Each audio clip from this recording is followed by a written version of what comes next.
Hello, everyone, and welcome to today's side event hosted by Stanford University and ISDR India.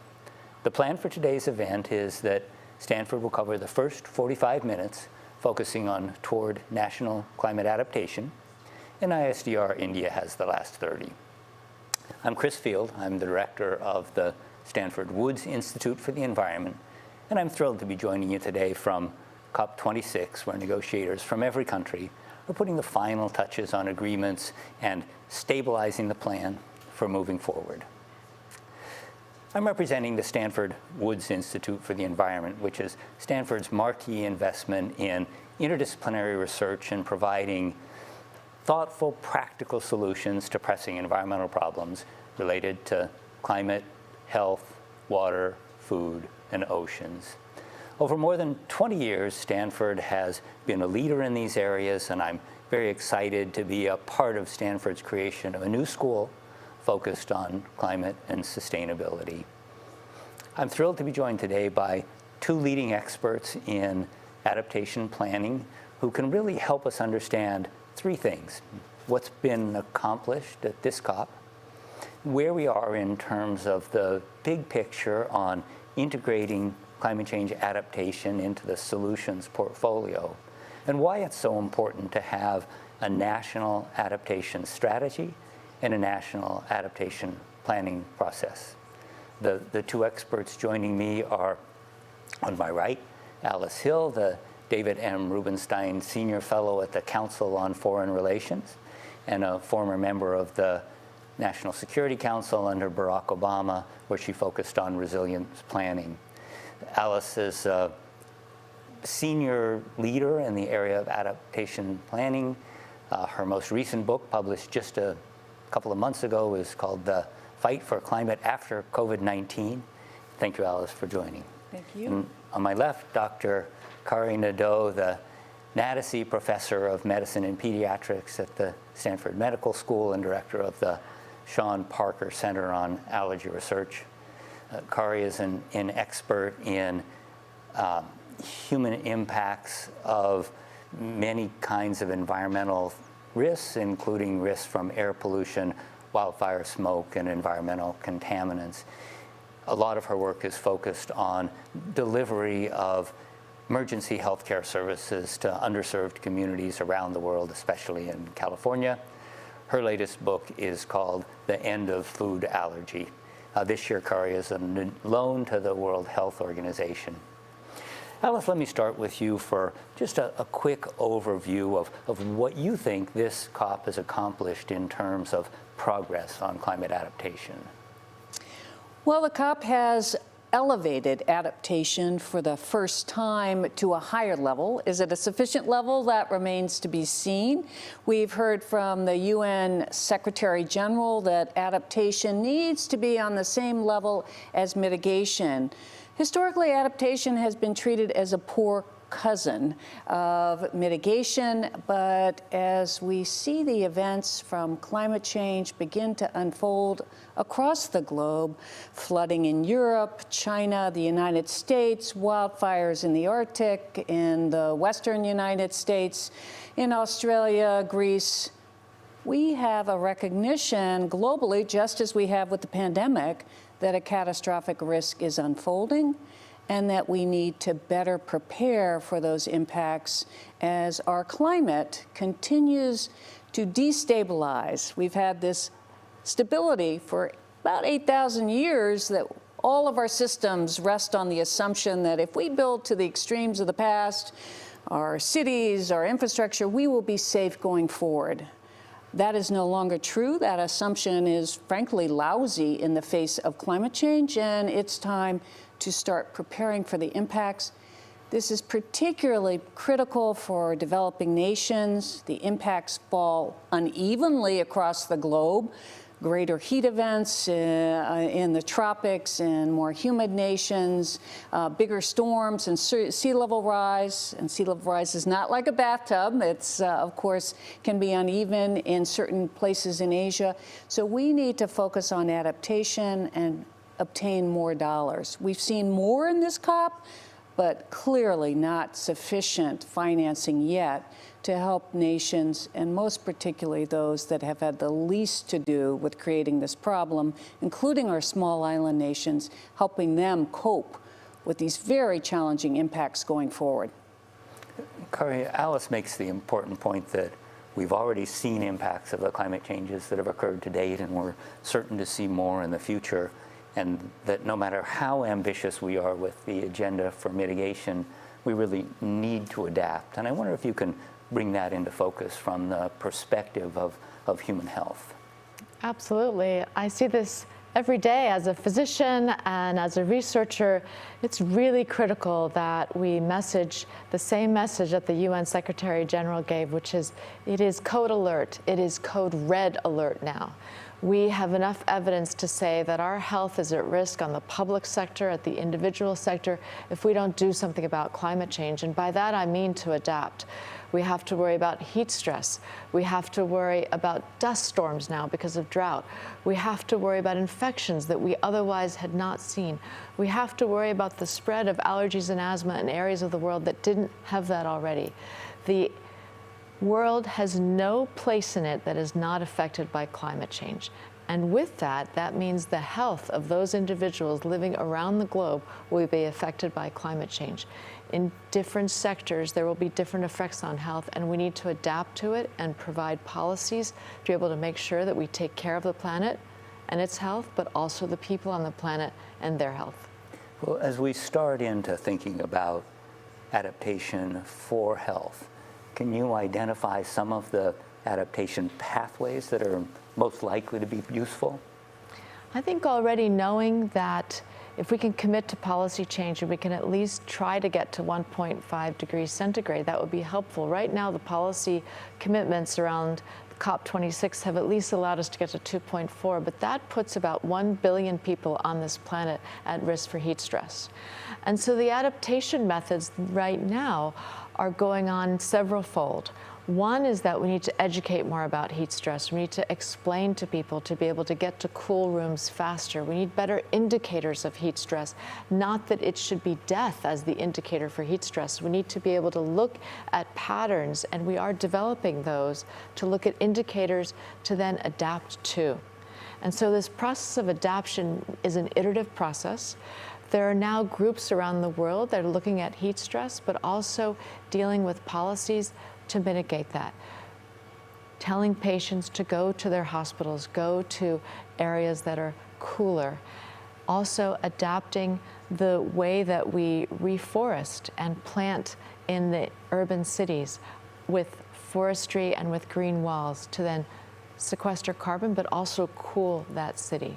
So I think there are way more adaptation methods right now that could be put into place. That's just an example for heat stress, but there are many others in terms of adapting to wildfires, helping people know what will happen to their health, and then implementing those policies and preparedness plans to get there. And those are in place right now, but we can do a better job getting them to the globe.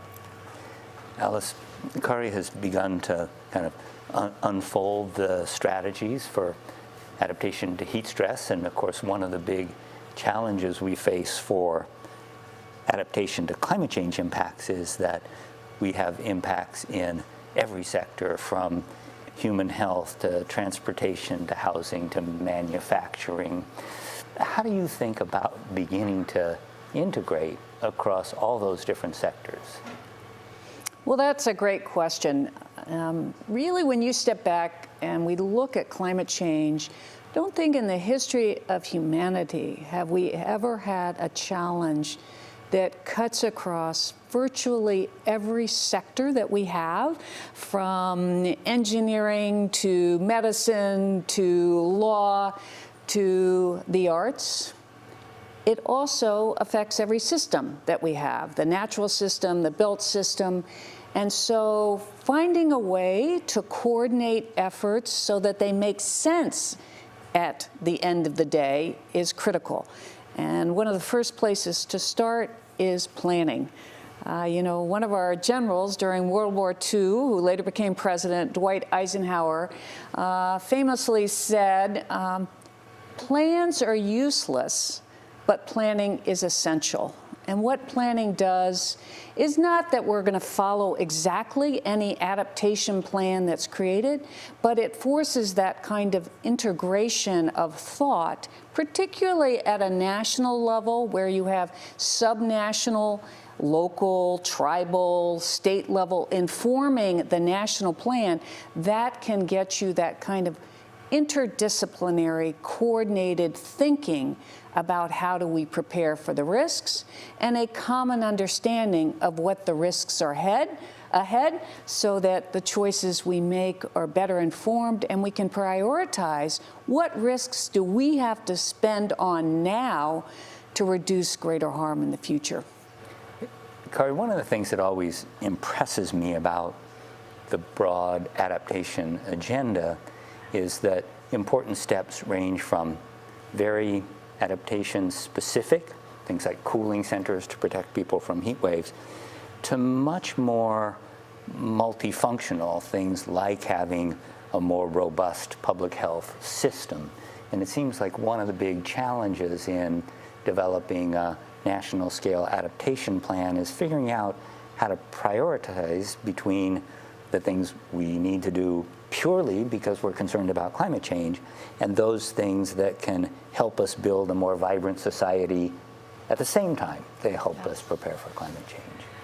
Yes, these are really good points. There are direct aspects to adaptation and also indirect aspects to adaptation that can help health. And we think about that ability of the planning and the proactive process. And right now, unfortunately, climate change is catching us unawares, and we need to plan for it, and we need to be proactive rather than reactive. And being proactive means that we do have to prioritize, and I think it will be in the context of each place around the globe, that there'll be a geographical context, a context for the cultures that exist and what degrees of health are being affected by climate change.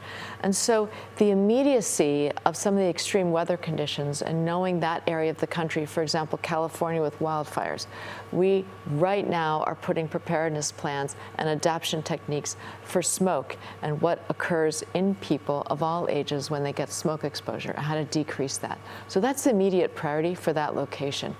But in general, as we're mentioning today, what are the infrastructure changes that have to happen globally to be able to have an alert system around the world? Because that smoke, for example, of the wildfire in California is going to affect other areas of the world. And these are the aspects of the public health system that I think also need to be put into place to be planning oriented, but also to help people. And that is going to be instrumental. So hopefully these prioritizations can occur together. One is not at the exclusion of the other.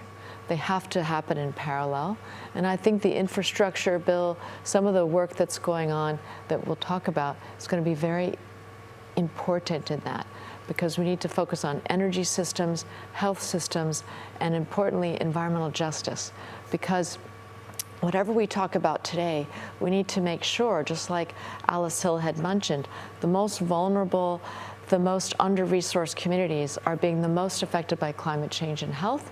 And with the President's Justice 40, where there's the possibility of giving 40% of the funds towards environmental justice and those who are underserved, those are the most affected, that will be critical in our adaptation plans. And as we start thinking about unraveling these challenges of addressing the more direct versus the indirect consequences, let me probe a little more in this wildfire area.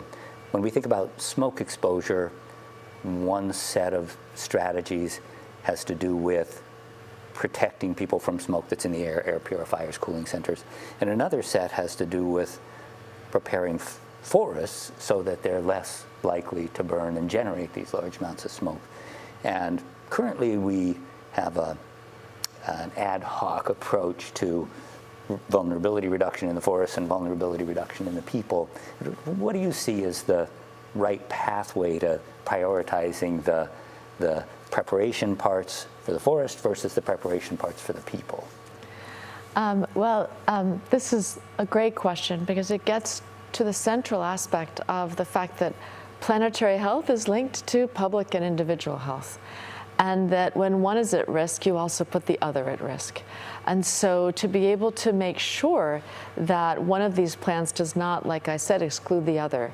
But importantly, I believe that with the right multidisciplinary approaches, like what occurs in the Woods Institute, developing plans and developing planning around disciplines that talk to each other at the same time of putting together a plan for what to deal with in terms of smoke and filters and how to alert the public when smoke is coming to them. We need to connect with exposure experts, meteorological associations, understand wind patterns, understand engineers and people that work in planetary health as well. And with looking at the forest, that's critical to be able to look at forest ecology, understand to what degree can we remove the fuel from forests to make sure that our forests are well cared for so that when there is any wildfire, it's not going at a forest field, the equivalent of a football field a second. And so with that type of mitigation, but also adapting our forests to be able to be managed carefully so that we can think about both of these sectors, planetary health as well as individual and public health together.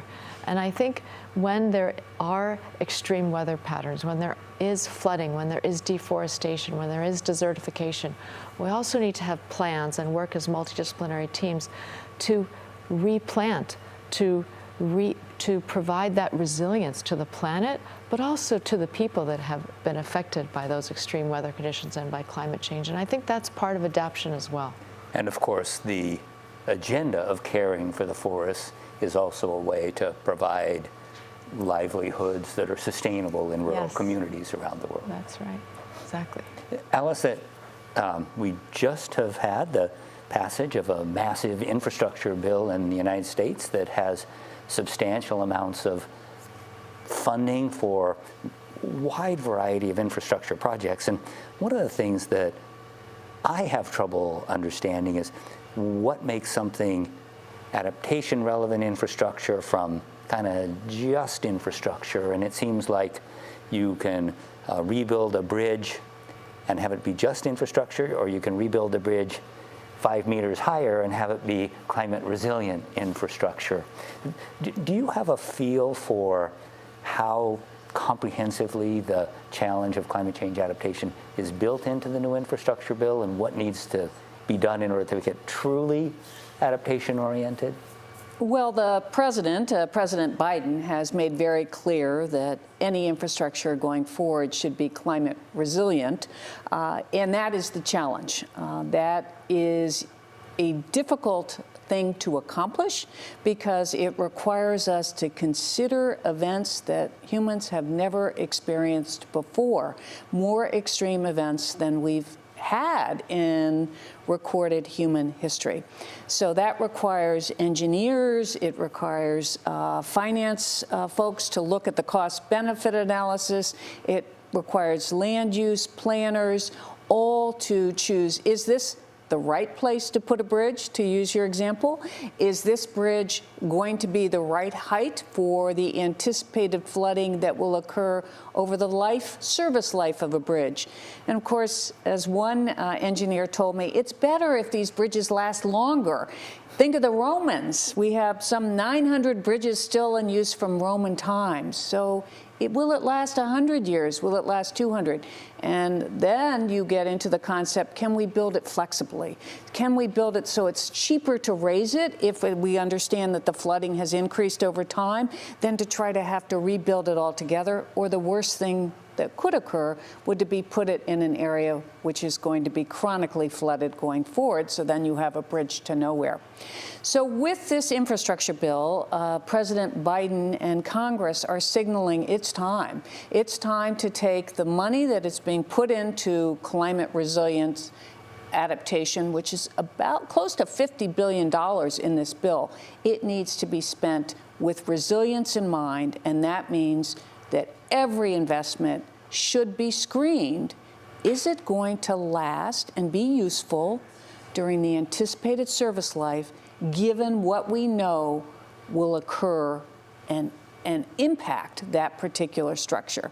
It's going to take discipline, investment, and really educating a cadre of experts to be able to do that. But the stake is in the ground, and I'm confident every effort will be made within the federal government to spend that new money wisely to have infrastructure that lasts. When I look at the infrastructure package, it has a substantial commitment, as you say, to climate change adaptation, but it also invests in core capabilities, roads and bridges, water supply and wastewater treatment, broadband internet, all of which provide kind of the backbone on which infrastructure and adaptation operate. And I wonder if what you're really saying is that we need to look at the entire infrastructure package and say, you know, really every element of this has something to do with climate adaptation, and we want to use a planning process to be smart about the way we deploy. Absolutely. We have to get, at the end of the day, particularly when you're looking at it from a federal government perspective, to examine every dollar that we're spending to make sure that it's spent resiliently. Will that investment last if we're intending it to last? And that would include just routine repair and operation functioning of existing infrastructure. We need to make sure that our continuing investments are sound in the face of a rapidly changing climate.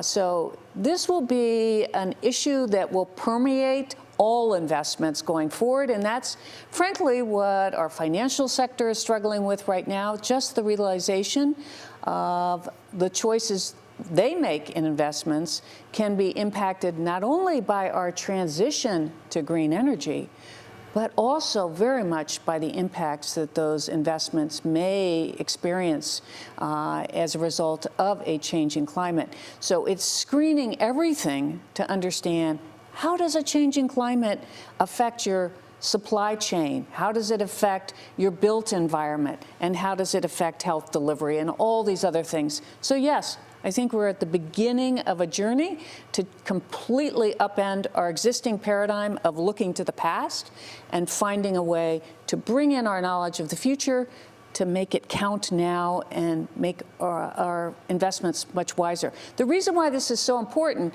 is that we know for every dollar we spend on risk reduction, that means thinking about what the future risks are and acting on reducing those risks, we save anywhere from $6 to $11. There are lots of different cost-benefit analysis, but the point of all of those is we save money in reduced damages going forward, and that's critical when you're spending a lot of money on expensive things like infrastructure.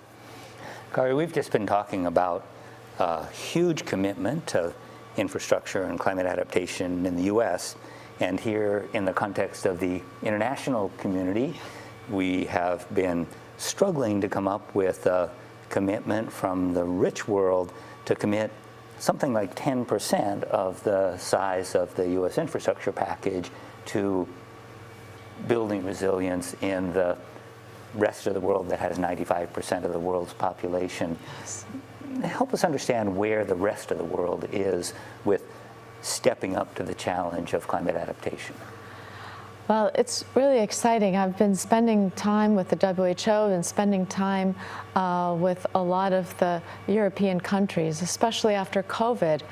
I think that, like in Alice's book, I think that the fact that we are becoming resilient to COVID across the globe, that some of these aspects of adaptation can now be part of our rubric and our planning going forward. Now there's an opportunity with the economy needing to move forward, especially in many countries that are still not vaccinated yet or still suffering from COVID right now as we speak. And a lot of sub-Saharan Africa, a lot of South America, for example, and many other parts of Asia are still suffering from COVID. And so when I talk about the global community, there's still people that are thinking about the pandemic, and I'd be interested in what our colleagues from India say today. But importantly is that it is critical to adapt. Many parts of the EU are putting together adaptation techniques. We heard about the flooding in Europe. We heard about the wildfires in the Arctic. The same issues that we're dealing with in the US are global. Australia, when they had their wildfires, that smoke circumnavigated the Earth within 5 days. So the items that we learn, the infrastructure that we put into place in the U.S. via this bill are going to be important examples to set for the rest of the world. But importantly, we're going to be learning from the rest of the world as well. There's adaptation plans that are already in place in some parts in the planet, with dust storms, for example, in the Sahara. And so those types of dust storm adaptation can be implemented in the U.S., hopefully. And especially with flooding, when you think about the Netherlands and the adaptation around flooding that they have put into place in the engineering, I think that will be very helpful for places like Venice, for example. So I think that people are teaching each other, and that transparency is critical, and that link to places like COP26, where we are today, and having people come together and share adaptation plans is instrumental for making sure that that global protection is within the global community. And Alice, as we think about this global scale deployment, I'm really struck by your comment about the very high benefit to cost ratios of investments in adaptation, and those are as likely to be true in the developing world as in the rich world.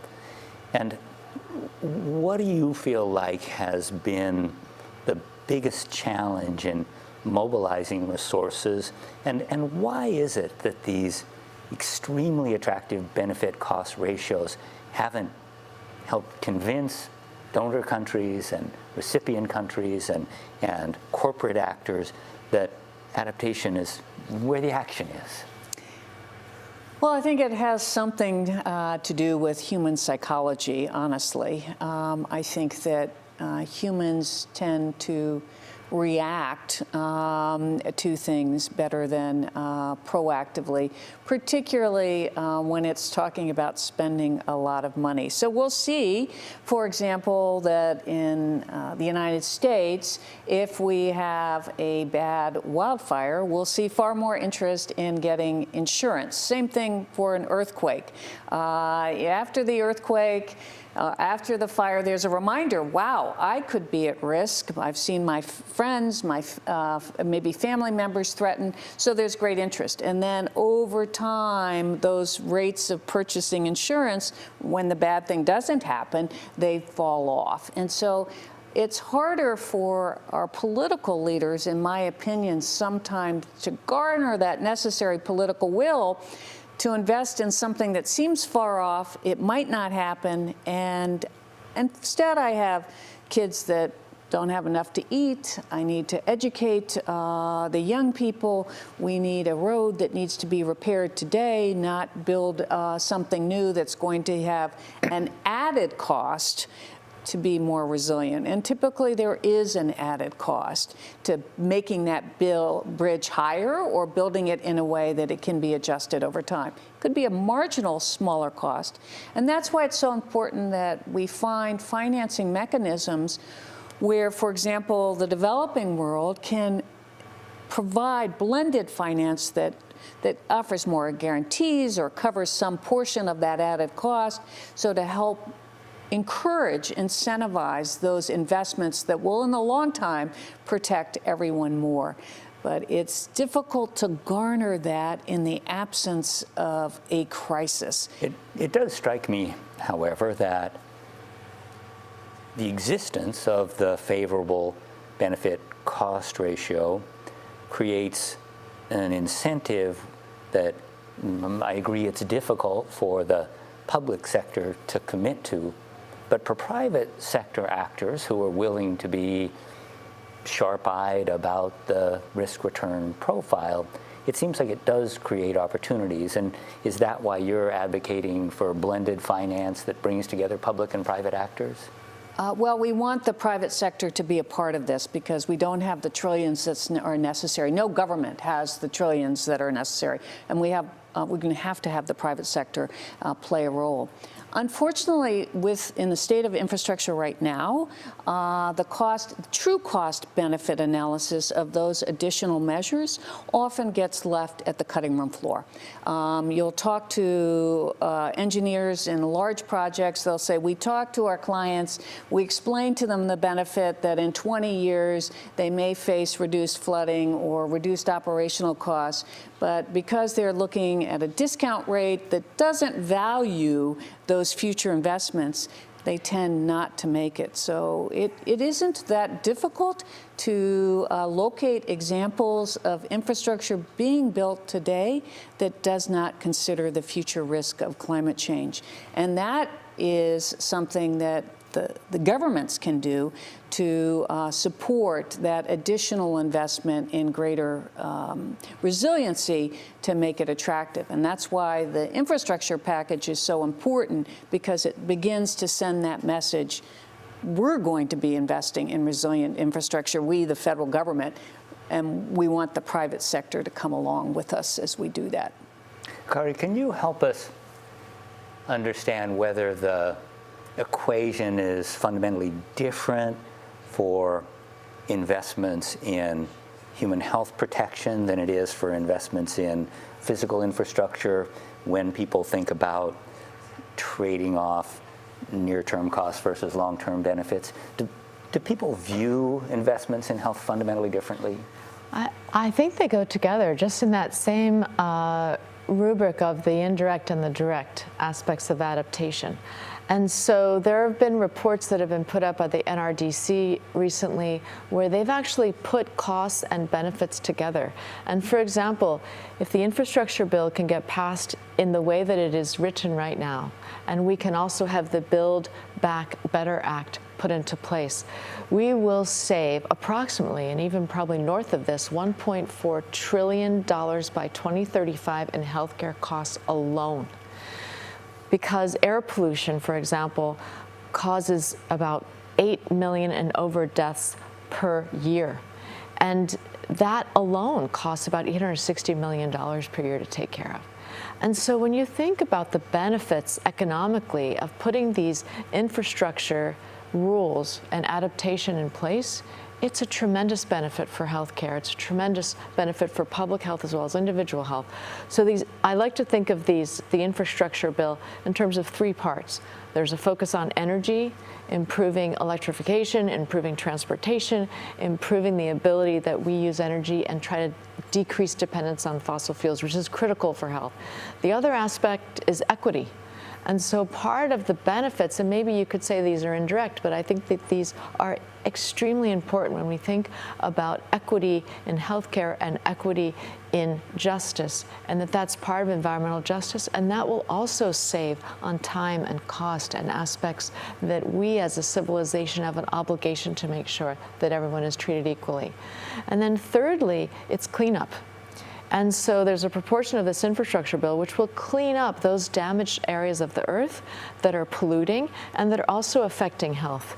And so there's also a benefit to that stance and that action as well. So I'm excited about the different layers involved in the infrastructure bill, and it will reap benefits, I believe, in the immediate future and then also the far future for healthcare. You know, your comment about the very large number of deaths that are attributable to air pollution on an annual basis also brings up the important overlap between the steps we can take to mitigate climate change, to reduce climate change, forcing at the same time we adapt, and getting rid of coal in the power generation system is such a huge win-win, both from the carbon emissions perspective and from the air pollution objective. And it really points out how we don't need to always be making trade-offs between mitigation investments and adaptation investments. The biggest, most obvious one is sitting right there on top of both agendas. Absolutely. And when you think of the pollution that coal emits in the air, that of the fossil fuels, coal is such a toxic substance. and that we know and we have in our hands the ability to replace coal with other cleaner energy and renewable energy sources. And to me, it is such a shame that we don't think of it more in terms of an energy that can kill, because it can. And it continues to be, and we need to have other options to save money in general, but also to make sure that we save the planet. And there are ways to retrain and to make sure that the workforce that is currently working in coal mines can work in other areas easily. And to me, that's the effect of effective government, to be able to make sure that these policies stick, but the benefits will be huge. Thinking about livelihoods for people in every country and at every scale of society. We have about 10 minutes left, and I'd like to turn specifically to this question of the value of national adaptation planning. We've talked a lot about the need for adaptation and the diversity of the opportunities that are out there, but there are also lots of ways to get off track.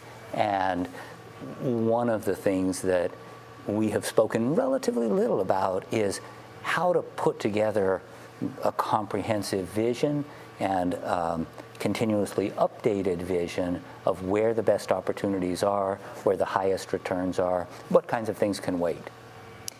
That's an excellent question, and I would note that in the Paris Agreement, it stated that countries could come forward as appropriate with national adaptation plans, and we've seen, I think the latest number is 88 nations coming forward with national adaptation plans.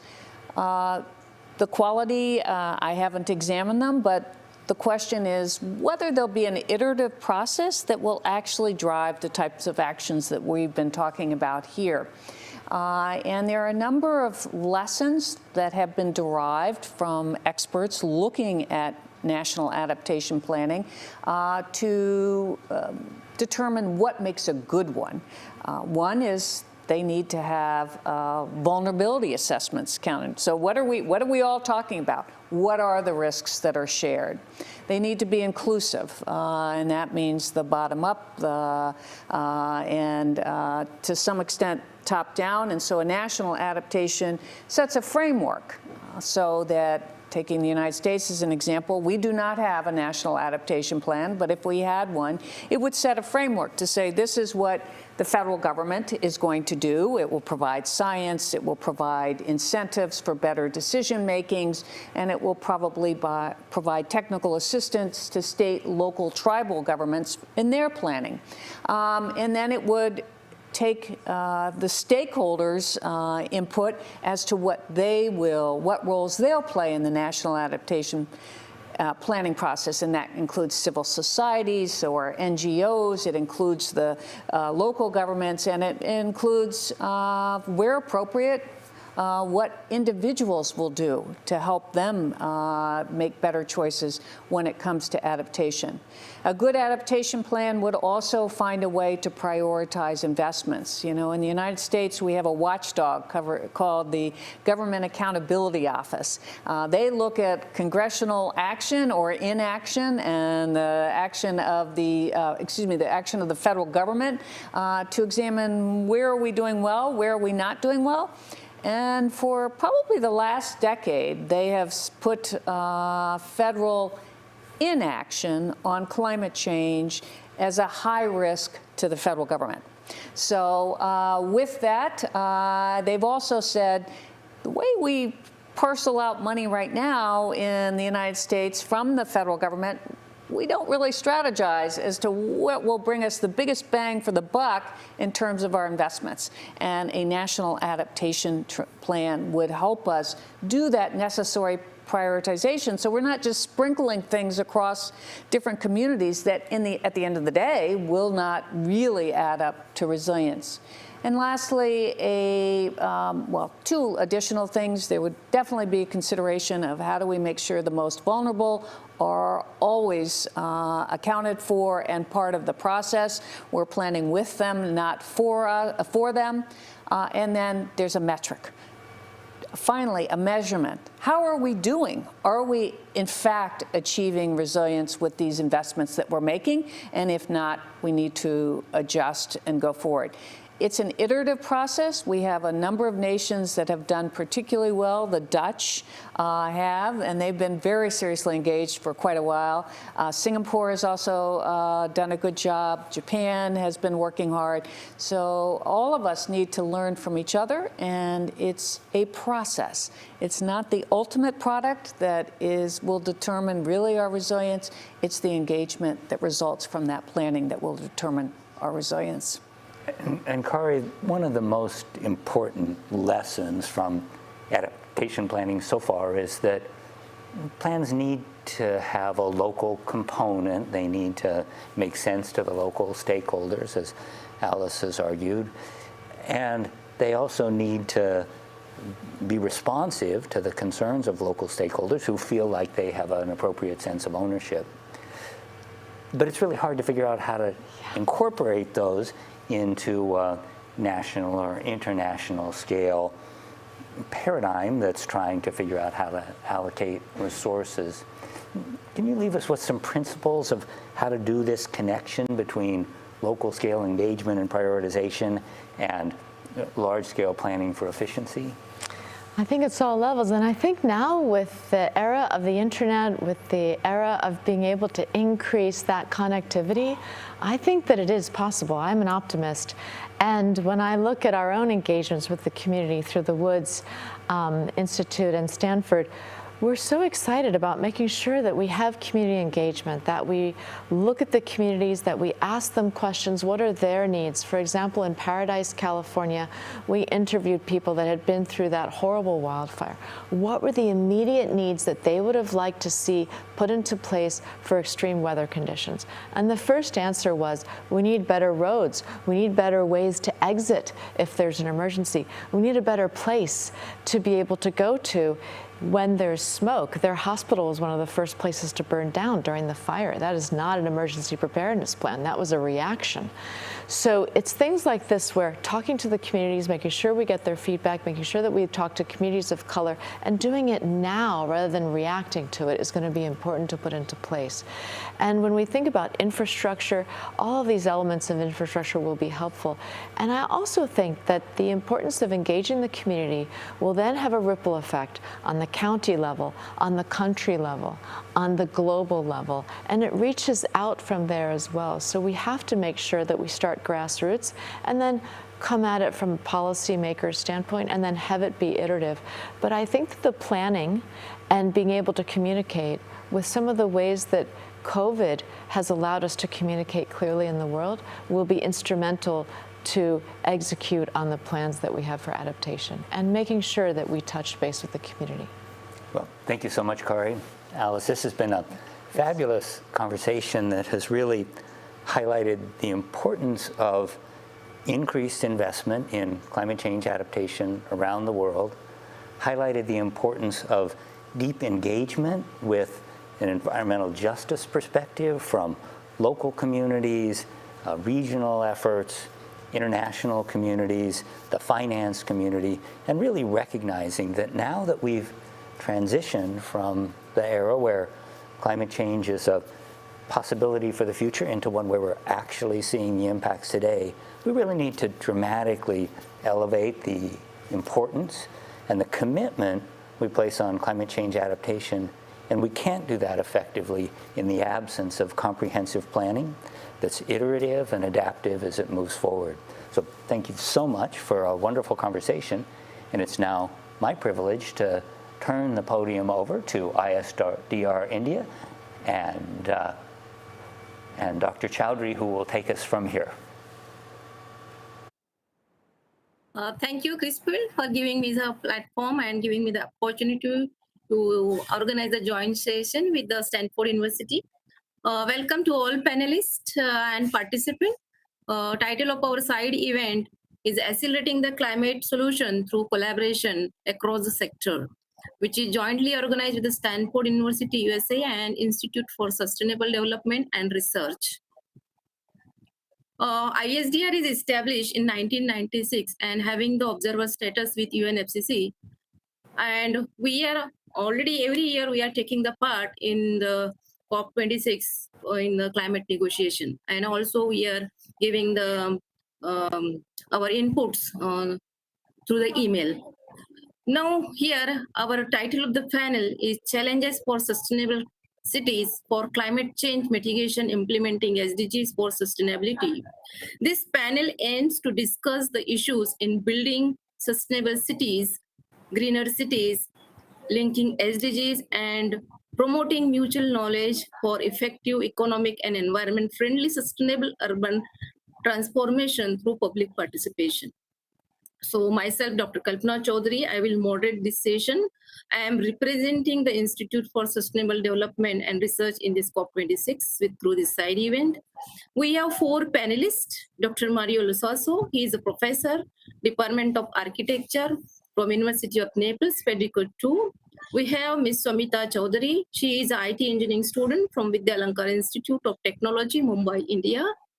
Third panelist, Dr. Maria Cerreta. She is a professor in Department of Architecture, University of Naples, Federico II, Italy.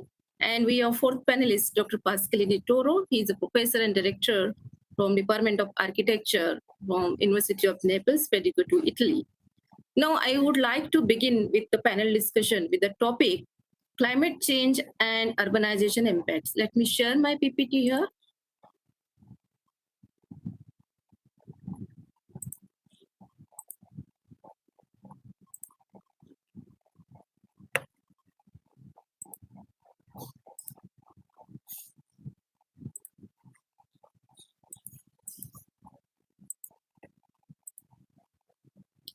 Can you, digital clock, I'm not able to share the screen here. It's a disable here. Screen sharing is disabled.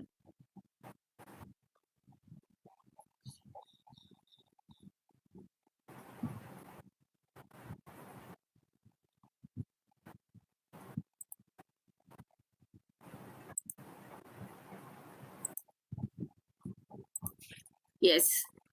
Can you see my screen? Okay. So, yeah, I want to begin with this topic that specifically I will represent the Mumbai city, which is a very big hub in India, in Maharashtra state. India is facing level 3 and level 4 disaster like flood, landsliding from many years in many states. Urban cities are affecting badly, very badly. So many challenges we are facing in urban and semi-urban cities. So there are so many challenges to make cities sustainable. Many construction projects are going on. Environment is polluting due to industrialization. Urban area is also a major challenge to reduce the carbon emission. Many coastal cities such as Mumbai is facing flood, waterlogging during rainy season. Heavy traffic on the road, highly dense population, plastic pollution, e-waste generation, dumping grounds in the city area are the major concern to make the city sustainable.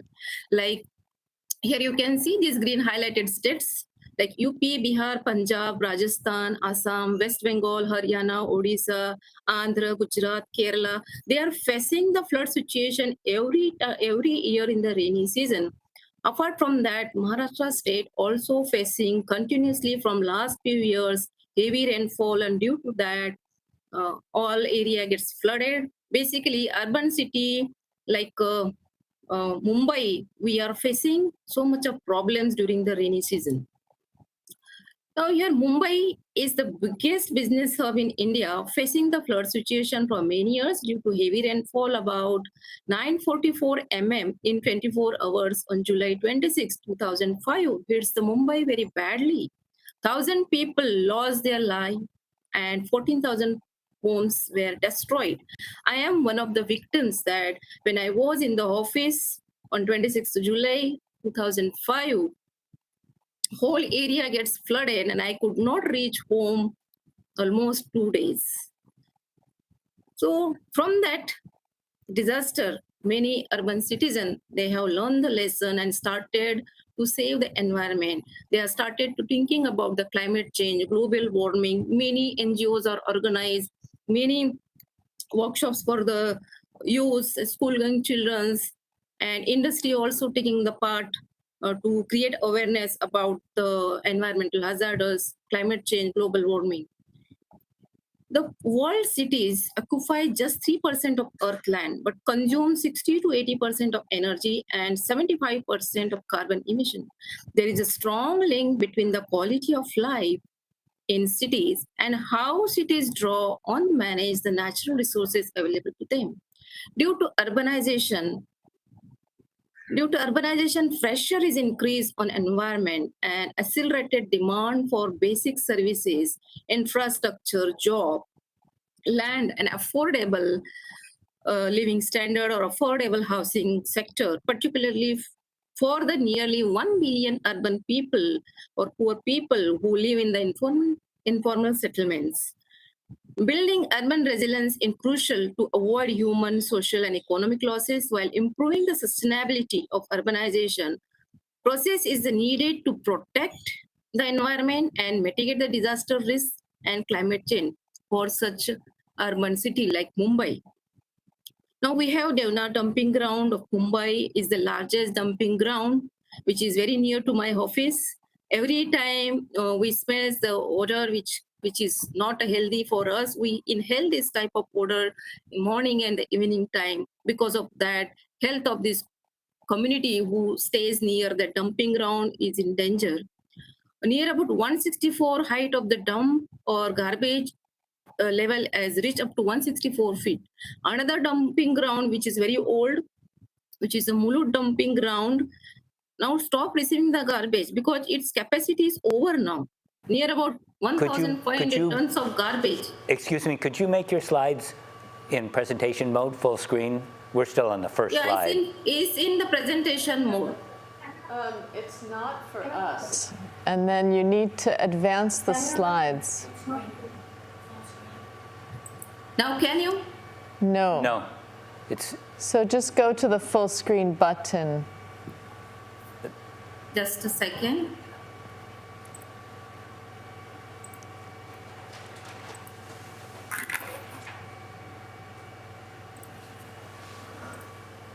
Just one moment. That's hard.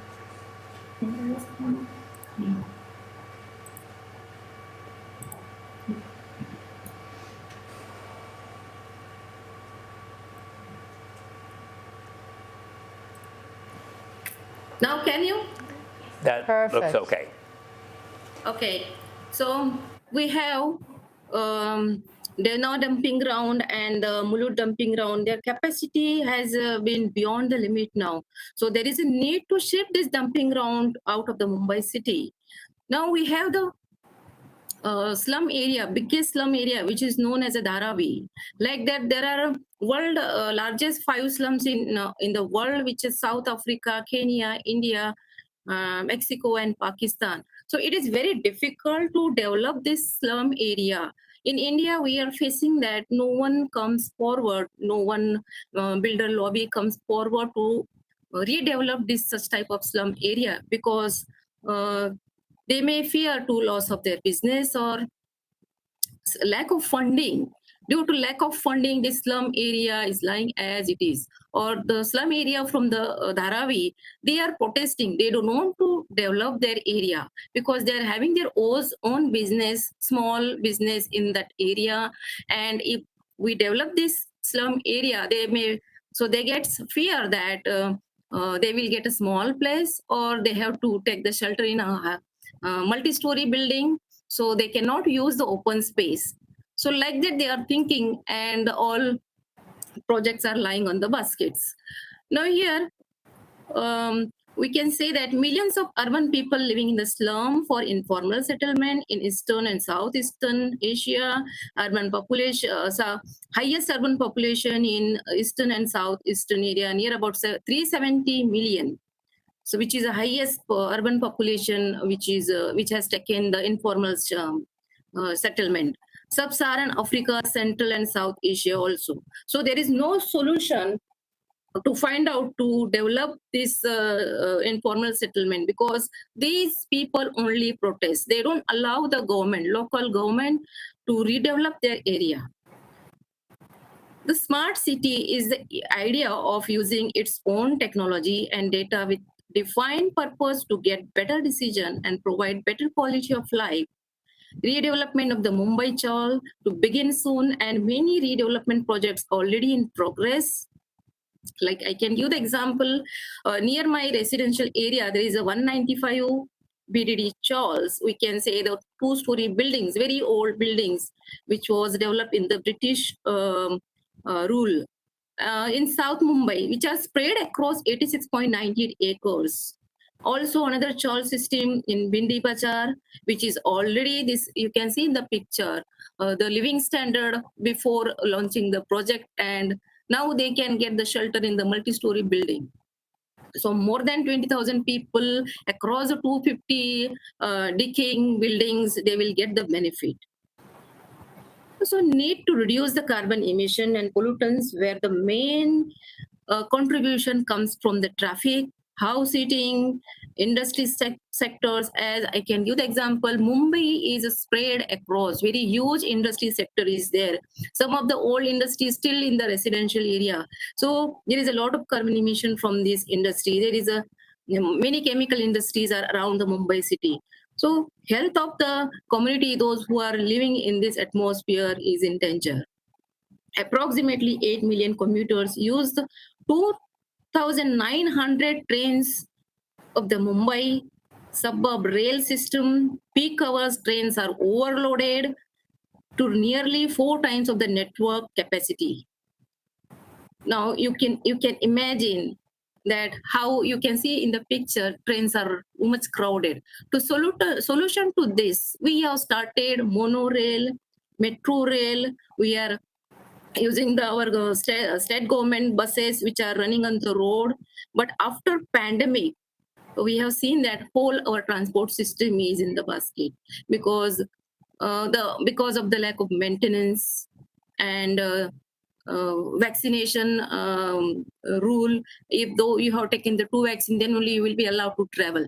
So because of this situation, many private cars, many bikers, they come out and they are running with their private vehicle. So there is a huge traffic on the Mumbai road. There is a lot of pollution. Now winter season is started, so this pollution problem is very big in Mumbai. So what we can do for such thing, that on this platform, I can say that now ongoing projects, there are a lot of construction projects are going in India, in Mumbai city. I request on this platform that if developed country will invest their fund in the project, then this project can be complete within the limited time. Nowadays, we have seen that all construction projects or other road transport projects are delaying because of the lack of funding, because of this pandemic situation. All workers are went out of this Mumbai city and they went their hometown. So labor problem is also there. If we invest their funds in such projects, then definitely we could complete this project and we will avoid the pollution which is spread across the city. Now, with this, I end my presentation and I invite Dr. Mario Losasso. He is a professor in Department of Architecture, University of Naples, Federico II. For you, I will, Mario, floor is yours, and I will share your PPT from my side, if you don't have any problem. Thank you very much Yes. for the opportunity. Yes, these are my slides. Okay, thank you very much for the opportunity offered by Stanford University and ISDR University in India. And my speech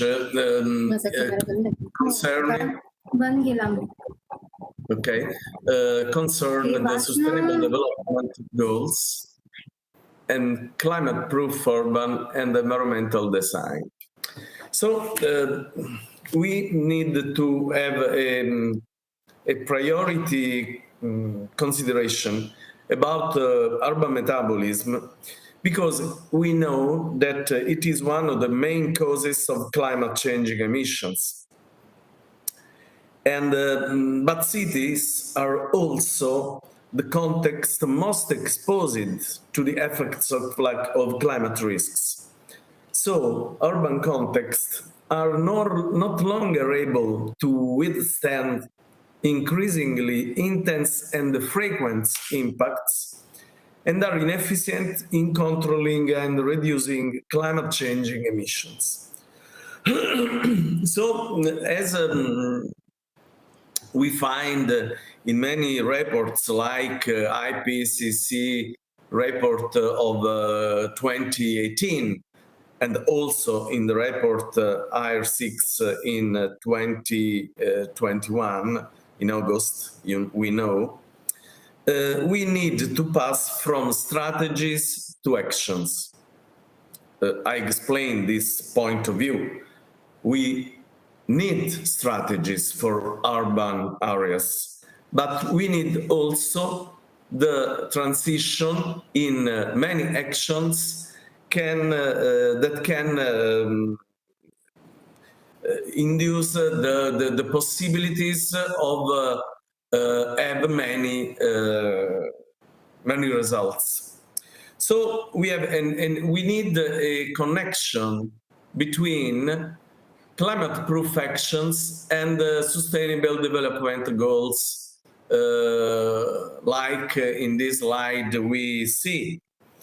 Because we consider that cities cover only the 3% of the Earth's surface, but cities are responsible of more than 60%, taking a conservative estimate, of all carbon dioxide emissions, mainly from buildings, energy consumptions, and transports. This is a report by Net Carbon Zero Cities, a systemic... No, wait a moment, please, Kalpana, because I have a small introduction and after we have the sharing slides. I said that the implication of this data includes changes in urban and environmental planning and design practices, in services, in lifestyles, as well as emissions reductions in transports and in buildings, with a reduction of energy needs and not just a replacement of fossil fuels with renewable energies. We have many international studies that require this connection. So we need to connect adaptation, mitigation, and SDGs for a complete and holistic approach to the problems of climate change and the impacts in social, economic, environment context. And we have no 3 steps, one for adaptation, one for mitigation, and one for sustainable development goals. We need a strictly connection. And we remember that climate crisis has changed the conventional notion of the 2 categories of nature and human. They cannot be placed on different sides. We are the same, we have the same context. So if we go on with slides,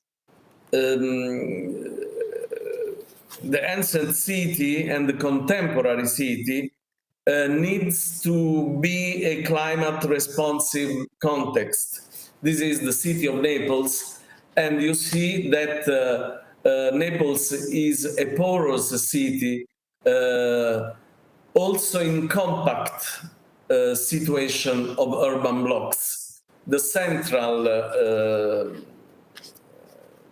draft that is an original elaboration of a research in Federico II University, you see that the balance between urban voids and the part of construction urban blocks are balanced. In the next, we see that also we need, next slide please, we need that contemporary cities, this is the example of Hamburg in Germany, must be configured as a climate-responsive system in which sustainable development actions are considered, coordinated with resources, context, infrastructure, and habitable space. Next, please.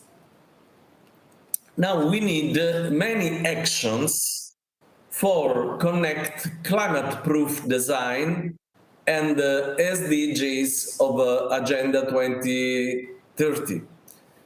Here we have many of these actions, and it is interesting to have some examples.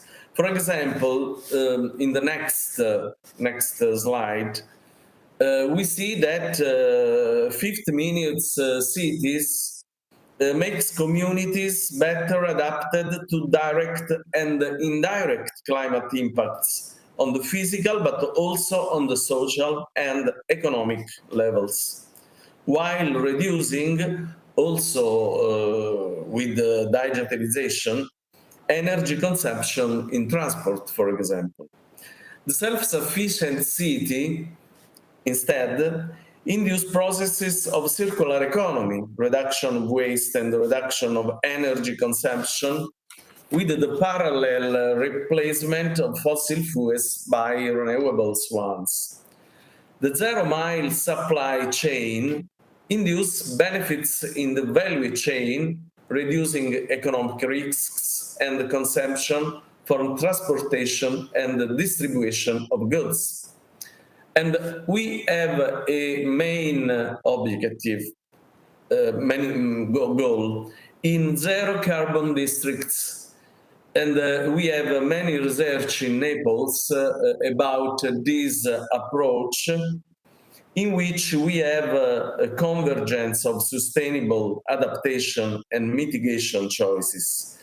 Important elements are the possibility of monitoring and evaluation processes for framework, selection of suitable indicators, protocols, and the process to use the results of the evaluation to improve a local authorities' actions for the future. Next, please. We have an example in Spain, for example, Barcelona, Superillas in Barcelona, with the reduction of use by cars and the restitution of for people, for pedestrian spaces. Next, show instead the studies that we have in Naples for example, like satellite surveys and the processing with the simulation and modeling of this data. We have, for example, the situation of dioxide of carbon emissions today on the left, and the possible reduction with adaptation and mitigation interventions.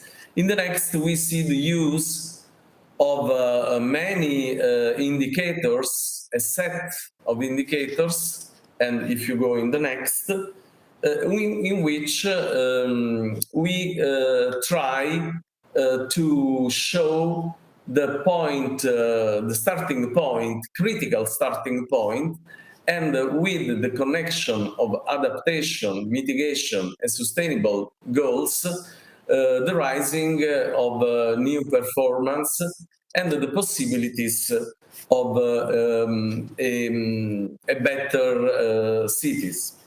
So if we have the last slide, the next, we need to work with overlapping of layers. This is the example of Philadelphia by Ecosistema Urbano, that is a group of designers, Spanish designers. And so we have the choice of multi-sectoral actions, and that do not conflict with each other, and they are capable of generating multiple benefits for urban systems, ecosystems, and biodiversity. We need to encourage flexible management approaches in response to changing climate with innovative technological, environmental, and ecosystem measures, promoting integrated climate multi-risk and sustainable development approach. Thank you very much. Thank you. We have left very less time. So next, I will give the floor to the next speaker, Somita. The floor is yours. Hello everyone, this is Somita Chaudhari and I'm a student of Information Technology Engineering at Vidyalankar Institute of Technology. Since we have very less time left, I'll just talk up to the point, and I'll just say that how can information technology and artificial intelligence and big data play its part to identify, removal, and reducing this marine litter. So my topic for presentation is impact of marine litter on climate change in coastal cities, and how information technology plays its role in it. And so we could use satellite observation of ocean plastics, the digital data obtained through satellites and AI to identify and track this large quantity of plastic from space to find where it is most concentrated, and to focus on removing and cleanup efforts on these locations. The second way we could use big data, data visualization, and artificial intelligence is that climate scientists can better understand natural systems and maximize interventions by modeling and predicting climate patterns using increased computing power and AI algorithms termed as climate informatics. It also enables for better collaboration between researchers in terms of sharing and analyzing critical pollutant data on marine litter responsible for climate change. Environmental scientists and practitioners can use big data analysis and data visualization to gather, clean, and analyze existing data on plastic pollution, as well as data visualization tools to get better insights and increase awareness about the sources, consequences, and magnitude of the problem. Furthermore, scientists can also utilize machine learning models to identify crucial variables and create predictions that could be used to develop long-term plans to reduce ocean plastic pollution. So the impacts of marine litter can be minimized to mitigate climate change using AI ML by integrating digital technology. So that is all from my side, and thank you so much for listening to me and for your time. At this point, our side event ends in 2 minutes. I invite Dr. Maria.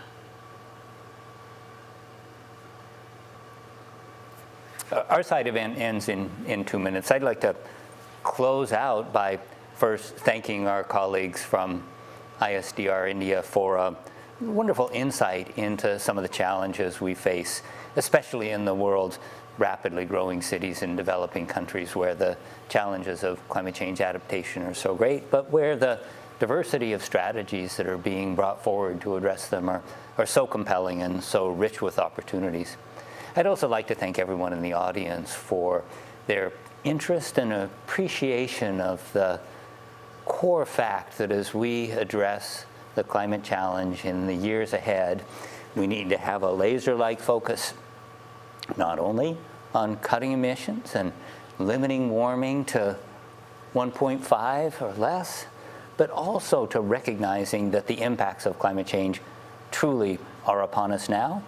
And as my colleagues Kari and Alice have so eloquently explained, we won't defeat this problem unless we make parallel investments in adaptation and mitigation at the same time. Thank you so much for joining. Thank you for your support of the climate conference, and thank you for all the work that all of you in the audience do for moving us to a world with a stable climate and vibrant communities. On behalf of Stanford University and ISDR India, thanks again and farewell.